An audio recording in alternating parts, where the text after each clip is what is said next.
Oh, there's not too much in my fall garden. I did harvest some of these to use for seeds this winter. And although I think I'd like the solid red ones better. These moonflowers are getting ready to bloom. Here's one right here. And these are all flowers that are coming on. But it'll probably frost before these all get bloomed. So I think we got a couple more weeks. It's usually sometime in October, and this is the 25th or something like that of September. So here's a big moonflower hibiscus coming on. Oh, here's some more flowers. There's more seeds right there. I picked a whole bunch of them and put them in a plastic bag yesterday. You can watch that video too. And you know, I don't know what kind of flowers these are, but I've been cutting them down all year long because they get way too tall. So this thing here is still blooming. I think that the goal for me is going to be fewer of the things only bloom for a short period of time, and more of the things that bloom for a long period of time. And these here are sunflowers that the birds planted. They're not the big huge ones you may have seen, but here's some that are done blooming. And these are all seeds that are forming in there, each one. And I'm going to keep track of these, and hopefully they're done before frost, because the birds will love to eat them. And maybe I can even, of course I could just plant some seeds from bird seed and plant some for the birds.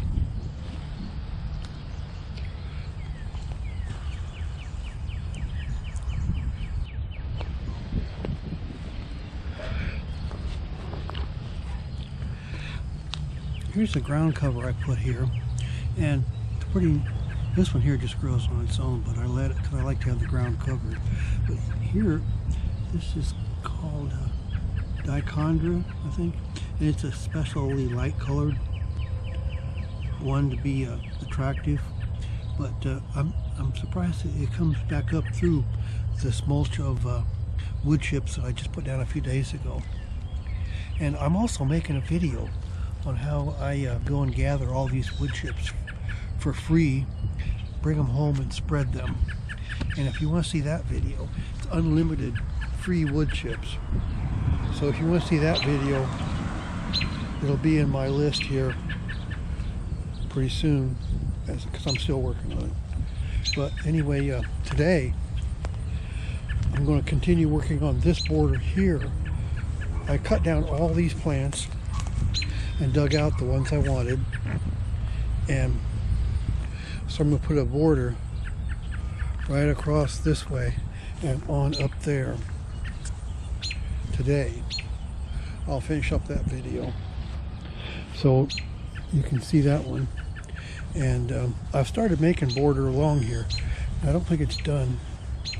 Here you can see where I started working on it, and it gets kind of, but it helps right here for how far it goes.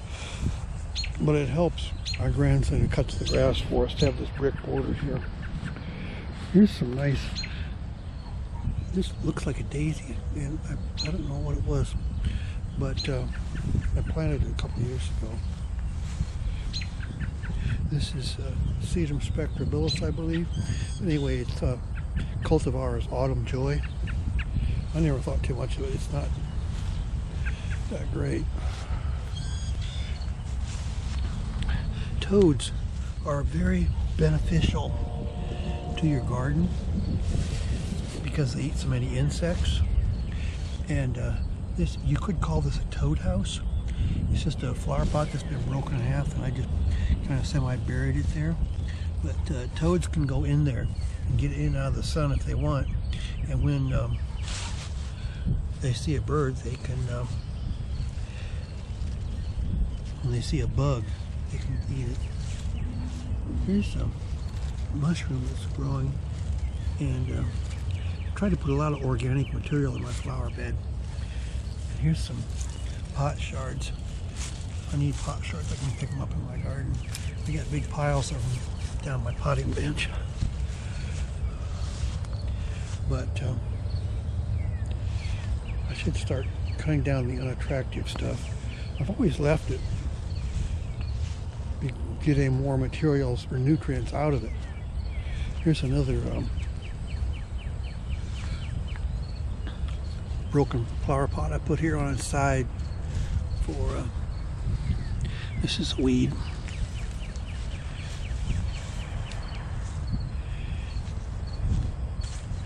Here's some more things. I should start cutting these down so the flower bed looks better.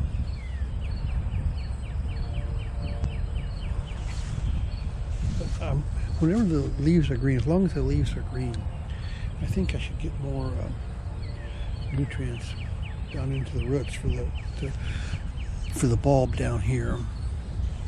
Because I like the way you plant one bulb, but you know they multiply into several of them. It's probably because I leave it until they completely die. Like this here, when I planted it, it was just one bulb. And these irises, they're nice big flowers, but why do they bloom in the fall?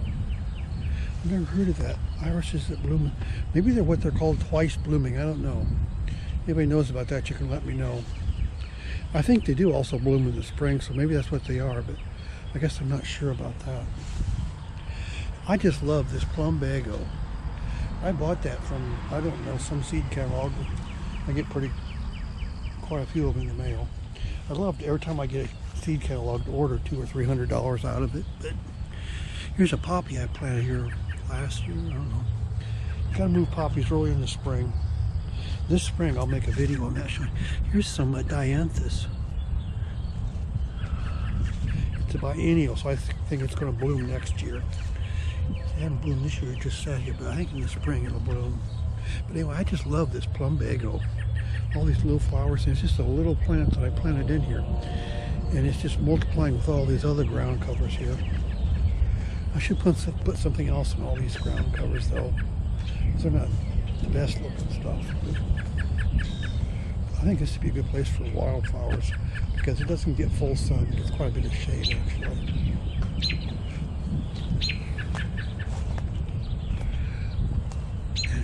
I'm still working on this flower bed. Next year, this will be I'm going to fill this up with perennials, and the one out front will be an annual bed so it can be low and maybe look better. One of the things I'll need to do is go out and cut down all the hostas. They're about done blooming. Cut down the raspberries to at least waist height and cut the last year's canes to the ground. And I got all these morning glories that keep on coming back every year.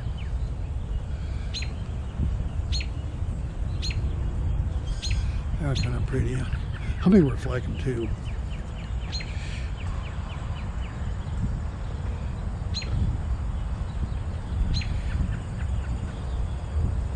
Here is this raised bed I put together, and I'm going to start filling it up with organic material like wood chips and grass clippings and cardboard boxes if we have any. And this over here is the box that came in. And so I'll start doing that. I might move a few more of these strawberries over to there, I don't know. I already moved quite a few of them. And I've about given up on this 70. It always stays at outdoor temperature. And I don't know what I'm doing wrong. I welcome suggestions on that too. It's plenty wet. It's got a mixture of grass and paper and brown material, sticks. So I don't know. I think what I'm going to do is take everything out, put it in there on the bottom, and then just fill it up with wood chips and grass clippings. And if nothing else, it'll at least mix them up, and then apply them to the garden. Look at this. This lady at the greenhouse gave me this plant, and it's just going crazy out here. I should find how long these things last.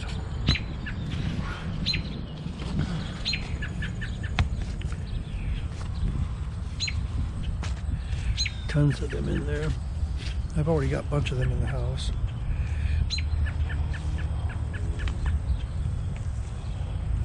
These irises I put here earlier this year are doing really good. And the asparagus here is not doing so well. Here's all these strawberries I moved over here. So this will be a combination strawberry bed. And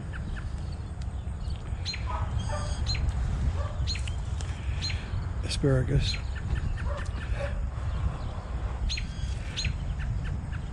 There's some more strawberries right there.